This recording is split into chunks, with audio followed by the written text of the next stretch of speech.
O título do nosso vídeo hoje é Todos enfrentaremos esses juízos, não importa a nossa vontade. No primeiro instante após a nossa morte, todos enfrentaremos o julgamento que decidirá nossa eterna situação, se definitivamente separados para a vida eterna ou para o sofrimento eterno. A morte, conforme nos ensina a Bíblia, é o momento em que se separa a alma do corpo. O espírito vai para Deus e o corpo volta ao pó, onde aguarda a ressurreição para, junto com sua alma, ser levado a uma das alternativas na eternidade. Viver eternamente na companhia do Senhor Jesus Cristo ou banido de sua presença para sempre.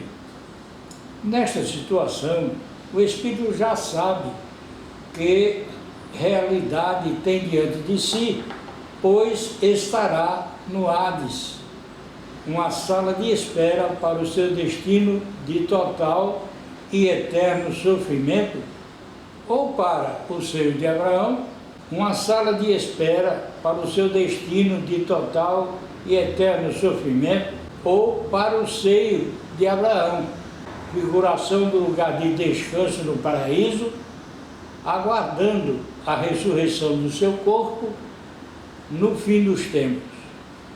Assim, já no Hades, a alma está em sofrimento. Em Hebreus, capítulo 9, verso 27, está escrito: E, como aos homens está ordenado morrerem uma só vez, vindo depois disso o juízo. É a este juízo que o presente verso de Hebreus se refere. A Bíblia existe em Lucas, capítulo 16, verso 22, referindo-se aos eleitos de Deus. Temos bom ânimo, mas desejamos antes estar ausentes desse corpo para estarmos presentes com o Senhor. E em 2 Coríntios, capítulo 5, verso 8, veio a morrer o mendigo e foi levado pelos anjos para o seio de Abraão.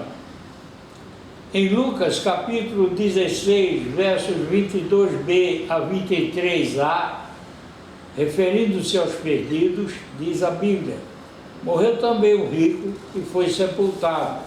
No Hades, ergueu os olhos, estando em tormentos, viu ao longe a Abraão e a Lázaro no seu seio. Este verso nos mostra que a alma tem consciência do seu estado após a morte e também já está em tormento, pois pede para que seja enviado o espírito de Lázaro aos seus irmãos, dando-lhes testemunho da situação na qual ele, o rico, se encontra. Em Lucas, capítulo 16, versos 27 a 28, vemos que o Espírito guarda lembrança dos seus familiares após a morte. E, disse ele, rogo-te, pois, ó Pai, que o mandes à casa de meu pai, pois tenho 5 irmãos, para que lhes dê testemunho, a fim de que não venham também para este lugar de tormento. Estes versos também confirmam a consciência do Espírito sobre sua situação perante Deus, o que também é mostrado em Apocalipse, capítulo 6, versos 9 a 10. E, havendo aberto o 5º selo, vi debaixo do altar as almas dos que foram mortos por amor da palavra de Deus e por amor do testemunho que deram. E clamavam com grande voz, dizendo: até quando, ó verdadeiro e santo dominador, não julgas e vingas o nosso sangue dos que habitam sobre a terra? O segundo julgamento ao qual todos compareceremos após a morte é o tribunal de Cristo, o qual será logo em seguida a vinda do nosso Salvador, Jesus Cristo, sucedendo imediatamente ao arrebatamento da igreja. Este é o julgamento ao qual só comparecem os remidos do Senhor. Seu propósito não é julgar pecados, mas nossas ações. Nesse julgamento poderemos ou não, conforme as nossas obras, receber galardão. Em 2 Coríntios capítulo 5, verso 10 está escrito: porque é necessário que todos nós sejamos manifestos diante do tribunal de Cristo, para que cada um receba o que fez por meio do corpo, segundo o que praticou, o bem ou o mal.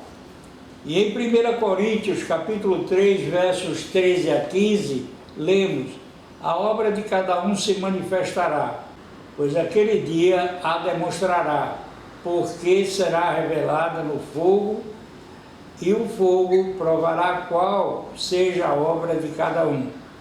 Se permanecer a obra que alguém sobre ele edificou, esse receberá galardão. Se a obra de alguém se queimar, sofrerá ele prejuízo, mas o tal será salvo, todavia, como que pelo fogo.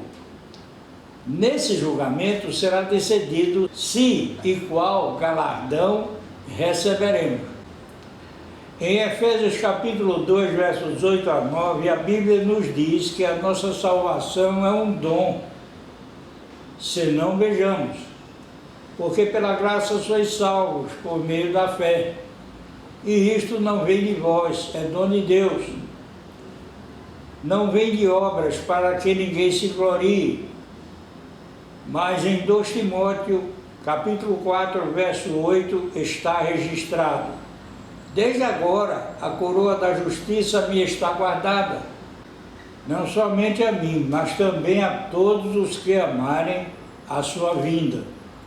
Também encontramos em Tiago capítulo 1, verso 12: bem-aventurado o homem que sofre a tentação, porque, quando for provado, receberá a coroa da vida, a qual o Senhor tem prometido aos que o amam.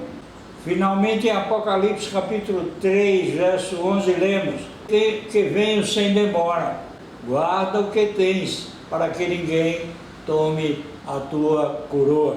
O último tribunal no qual todos os ímpios estarão presentes será o julgamento diante do grande trono branco. João fala sobre ele em Apocalipse capítulo 20, versos 11 a 15. E vi um grande trono branco, e o que estava sentado sobre ele, de cuja presença fugiram a terra e o céu, e não foi achado lugar para eles. E vi os mortos, grandes e pequenos, em pé diante do trono. E abriram-se os livros, e abriu-se outro livro, que é o livro da vida. E os mortos foram julgados pelas coisas que estavam escritas nos livros, segundo as suas obras. O mar entregou os mortos que nele havia, e a morte e o Hades entregaram os mortos que neles havia, e foram julgados, cada um segundo as suas obras.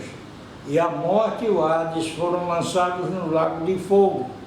Esta é a segunda morte, o lago de fogo. E todo aquele que não for achado inscrito no livro da vida foi lançado no lago de fogo. O tribunal de Cristo e o julgamento diante do trono branco ocorrerão após o arrebatamento da igreja no final dos tempos. Até lá, os que falecerem terão como destino o Hades, ou seio de Abraão, correspondendo esta última situação a um lugar de alegria, de paz, na presença de Deus. Por isso disse Jesus ao que estava crucificado ao seu lado. Lucas capítulo 23, versos 39 a 43. E um dos malfeitores que estavam pendurados blasfemava dele, dizendo: se tu és o Cristo, salva-te a ti mesmo e a nós. Respondendo, porém, o outro repreendia-o, dizendo: tu nem ainda temes a Deus, estando na mesma condenação? E nós, na verdade, com justiça, porque recebemos o que os nossos feitos mereciam. Mas este nenhum mal fez. E disse a Jesus: Senhor, lembra-te de mim quando entrares no teu reino. E disse-lhe Jesus: em verdade te digo que hoje estarás comigo no paraíso. Embora a alma só receba de volta seu corpo após o arrebatamento no final dos tempos, o espírito já se encontrará com Deus logo após a morte. É o que nos mostra esta passagem bíblica. Já pensou bem sobre isso? Ou será que você é um dos que dizem: deixa a vida me levar? Você não tem justificativa para negar a existência do único e todo-poderoso Deus, conforme está escrito em Romanos capítulo 1, verso 20. Porque as suas coisas invisíveis, desde a criação do mundo, tanto o seu eterno poder como a sua divindade, se entendem e claramente se veem pelas coisas que estão criadas, para que eles fiquem inexcusáveis. Também as muitas profecias contidas na Bíblia, que chegaram ao seu tempo de cumprimento, todas se cumpriram, sendo esta, entre muitas outras, evidências da veracidade do conteúdo bíblico em sua totalidade. Está escrito no verso 1 do primeiro capítulo do Evangelho de João: no princípio era o Verbo, e o Verbo estava com Deus, e o Verbo era Deus. Em João capítulo 1, verso 14, disse o apóstolo: e o Verbo se fez carne e habitou entre nós, e vimos a sua glória, como a glória do unigênito do Pai, cheio de graça e de verdade. Está explícita aqui uma referência a Jesus Cristo, a própria palavra. E ele disse: eu sou o caminho e a verdade e a vida. Ninguém vê o Pai senão por mim. João 14, verso 6. Portanto, a palavra é Cristo. E Cristo é a verdade, sendo a Bíblia a pura expressão da verdade, pois toda ela é cristocêntrica, apontando para nosso Salvador. Ao meu Deus e Pai, por Cristo Jesus, toda a honra e toda a glória, de eternidade em eternidade. Amém.